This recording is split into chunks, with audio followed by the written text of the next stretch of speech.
Hey, I'm Lindsay Lyman. I worked almost 12 years at Amazon and saw so many brilliant and successful overachievers burn themselves out and leave their jobs because they're so stressed and anxious. But guess what? Having a successful career does not have to be at the expense of your mental sanity and personal time. There's an easier way, and I can show you how. Let's do this. Hey y'all, how you doing? I am exhausted in the best way possible, but whew, man, I am tired and I'm having a hard time coming out of it. I spent a week camping with 150 girls from my church group that are age about 11 to 18. There were about 50 other adults, and we played hard. We had an amazing time. It couldn't have gone better, but I averaged about 4.5 hours of sleep and around 20 to 30,000 steps a day. And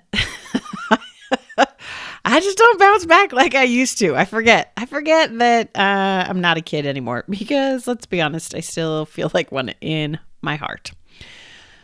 All right, today we're going to talk about how do you be okay when you're not okay. And this is actually going to be a 4-part series because I just think this is so important and such a crucial part to learn.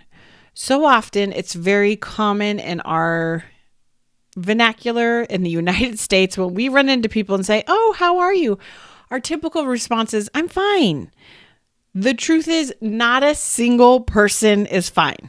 We are and we're not, okay? Because we're human, and in some ways we are okay, and in other ways we're really not okay. But this is a very typical response because sometimes we just want to brush it off. It's like a BS chit-chat conversation. We don't have time to dive into it. Some people will ask you this and you don't necessarily trust the person to be like, "Oh, well, let me tell you all the things I'm struggling with," right? There's a lot of reasons we do this. But I just want to point out, not a single one of us is fine. Sometimes I see good leaders unintentionally trying to make their team feel better because they like them and they care about them and they want them to do well. But it's okay to not be okay. And leaders that are not comfortable with that are in a hurry to make their team feel better. For example, we saw this a lot as companies are dealing with layoffs. If you worked on a team and there were layoffs that impacted your team, but you were still there, leaders, again, good intentions, but they're saying like, "It's okay, you're here, we're going to be okay, we're going to figure this out." All that's true, but it's okay for you to not be okay. And if that leader doesn't have the emotional intelligence to understand that and help you through it, they want you to feel better ultimately so they can feel better. Again, it's all okay. We're all just humaning doing our best. But in that moment, I think it's okay for you to be a little worried, a little stressed, a little upset, whatever that emotion is that you're having. If part of your team has been laid off, very healthy, normal response. Usually in the initial stage is not where we're ready to start feeling better about it. So it really is okay to not be okay.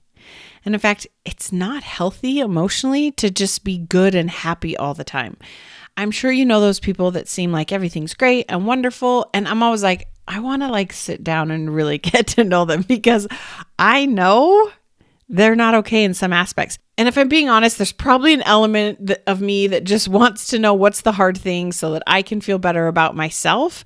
But I also know realistically, no one is okay all the time because that's just not how the human experience works.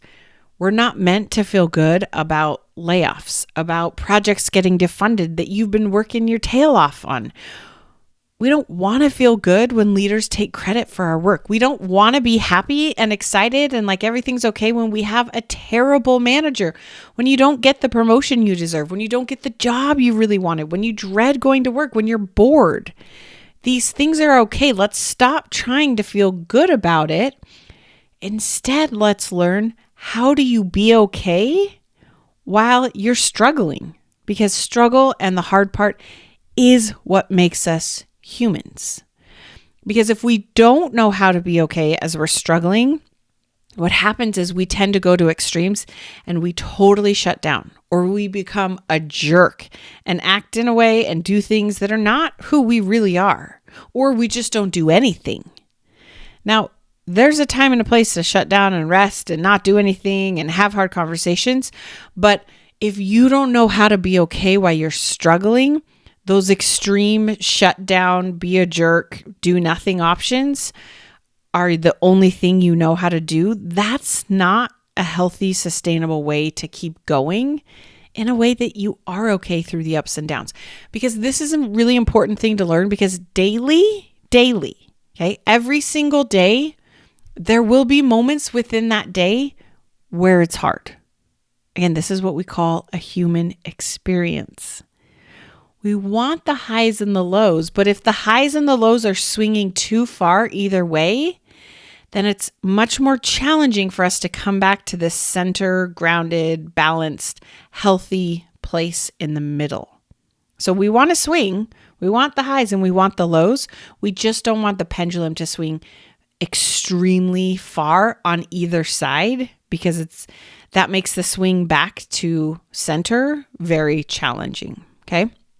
So as I mentioned, there's 4 steps that we're going to break down over how do you be okay when you're not okay. Today, I want to dive into and talk about step 1, which truthfully can sometimes be the hardest one. It feels obvious, and as I work with clients on this, they're like, yeah, what's the next? But it really is the hardest. So hear me out. So step 1 in the 4 steps to be okay when you're not okay is you need to just notice. Again, it sounds obvious, but if you are yelling at your kids, if you're eating all the things, if you're just totally crashing at the end of the night, if you're staying up late because you want to just play on your phone all the time, if you're drinking too much, you're not noticing. If you just can't take it anymore at the end of the day, you're not noticing. I'm not saying there aren't big, hard things that are happening, but you need to start by just noticing, I'm not okay. I'm struggling. Things are hard. Let me kind of tell you 2 different lenses to look at this first step. Noticing, like the 101 basic version, is I just want you to start noticing when you're not okay. I want you to start noticing, what are you feeling?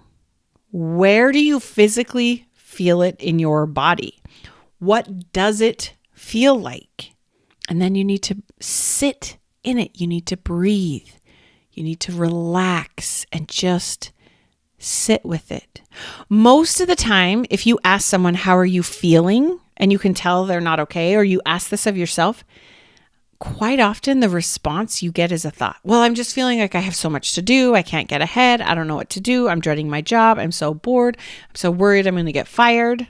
Okay, but those aren't feelings. You got to just notice, what are you feeling? A feeling is a 1-word emotion.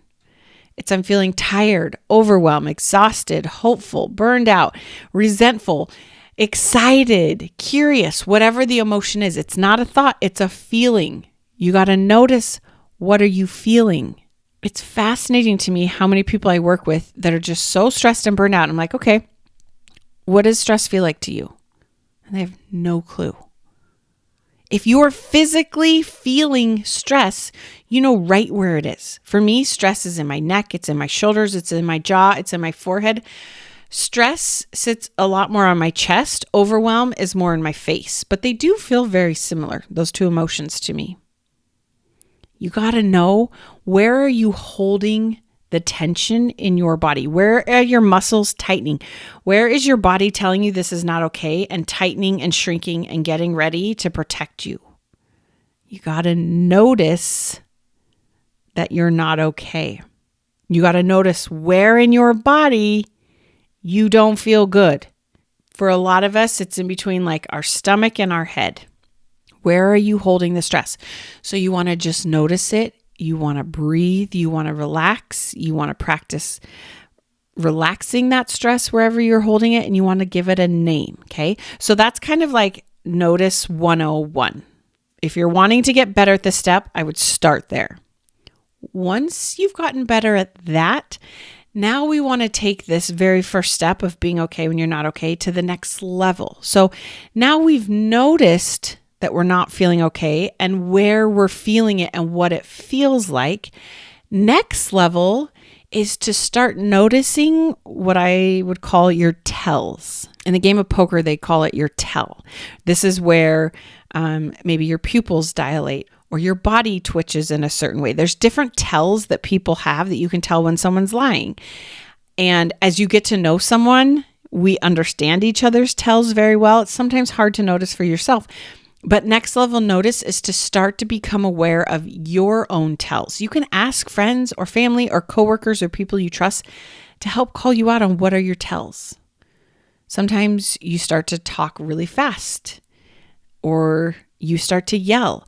I'm a big sigher. I'm a big eye roller. Those are tells to me that I'm starting to not be okay. I'm not fully there. I'm not fully overwhelmed or stressed, but I'm heading in that direction. Okay, so we want to start noticing before we're in that space where now we're completely stressed and anxious and overwhelmed. We want to start noticing our tells is the next level of notice. Maybe your tell is that you get annoyed by little things, like you see an email in your inbox. That's literally just an email and you're already annoyed. That's a tell. Something's going on with you that you need to just give yourself permission to take a minute and breathe into and feel and process and deal with. Maybe another tell is that you're like really snippy, or another tell is you start craving junk food, or another tell is you keep picking up your phone and just scrolling social media because you're overwhelmed. Or maybe a tell is you feel really overstimulated by all the sound because you're so stressed that you can't process things. It's okay. You want to notice that you're starting to not be okay, and then notice when you are not okay. Notice what you're feeling, what's going on. What are you doing or not doing? It's so important. Because if you want to get to the location of I'm okay while I'm not okay, you have to have the starting point of you are here. Think of when you're trying to get directions in your phone, you put the end point and your phone finds that you are here. If it doesn't know your starting point, it cannot give you directions in a map to get to where you want to go. You have to start by noticing. What are you feeling? Where are you feeling it? What would you label it? And next level of noticing is noticing when you're starting to dysregulate and get into that emotion before you're even there. So here's a way I would offer to you to practice applying this for this week. Every time you go to the bathroom tomorrow, just do a quick check-in. What are you feeling? Where are you feeling it? What does it feel like? How would you describe it to an alien? And then practice just breathing and relaxing. For me, a lot of times I'm like, I don't know, I'm just not feeling good. I'm feeling a little wound up, a little stressed. Okay. And I just practice. I drop my shoulders. I'll release my neck. I'll take some deep breaths. And I'll practice, like I just visualize my muscles just like melting into goo. And I'm just trying to relax as much as I can, because here's the thing. Stress can't live in a relaxed body. We just want to start by noticing I'm not okay, or I'm heading towards not being okay. We want to let that I'm not okayness be there. The way you let it be there is you go and find it in your body and you practice feeling it. Okay? Look for those tells. Are you multitasking? Are you bugged before the meeting even starts? If you find yourself heading towards this path, acknowledge that. Breathe, relax. Breathe, relax. Make sure you're subscribed to this podcast, because next week we're going to dive into step 2, which is super important if you struggle with a lot of self-judgment and you find yourself thinking like, I should do this, or I shouldn't do this, or what's the matter with me? Why can't I do this? Step 2 is really important in this process of how to be okay when you're not okay. So I can't wait to hear how your bathroom time goes. Go and just start noticing, what do you feel most days? What are like your top 2 or 3 emotions you have most days? You want to just notice what's going on. All right. You got this. We'll talk soon. If what you're learning from this podcast is helping, this is just the beginning. Each week, I offer a limited number of coffee chats so that you and I can connect one-on-one and talk specifically about what's going on for you. You'll leave this call feeling more hopeful and motivated, but I'm also going to teach you a few things to try right away to get unstuck. Space is very limited and these are free, so grab your spot before they're gone. Click the link in the show notes or go to lindsaylymancoaching.com/chat and sign up today. You got this.